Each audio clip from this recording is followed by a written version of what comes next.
Во време на криза и пандемија, компаниите во тир зоните бележат рекордно ниво на извоз, покажува полугодишниот извештај за нивната работа.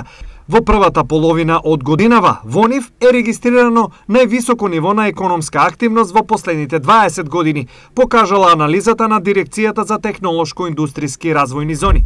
Обем на економска активност, односно извозот на зоните во првите 6 месеци оваа година достигна 1 милијарда 539 милиони евра. Или споредено со претходниот период имаме 67, односно 68% пораст во однос на истиот период за 2020 година. Имаме 12,5% пораст во однос на истиот период во 2019 година. Имаме 33,5% пораст во однос на 2018 година.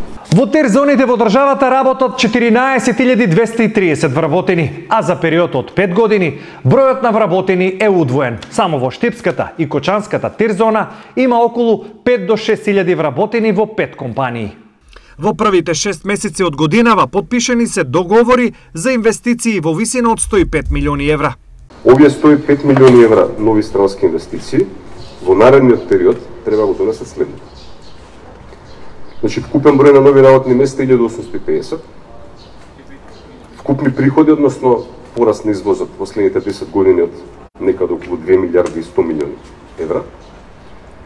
Она што е важно, како што кажа под аспект на државата, значи вкупно генерирана обврска за персонален данок на доходот некаде 7,2 милиони евра.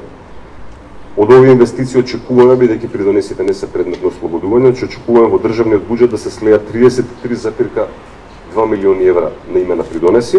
Дополнително, Деспотовски презентираше дека проекциите за развој на зоните се да се обезбедат 1 милијарда нови странски, веќе се разговара со 30 компании за инвестиции во висина од 400 милиони евра и отварање нови 8500 работни места.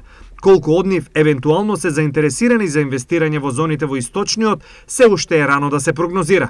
Инаку во Штип и Кочани веќе неколку години во тир зоните работат италијанската компанија Кондево, германската Technical Textile, американските Adient, Seating и Anfenol и холандската Антура.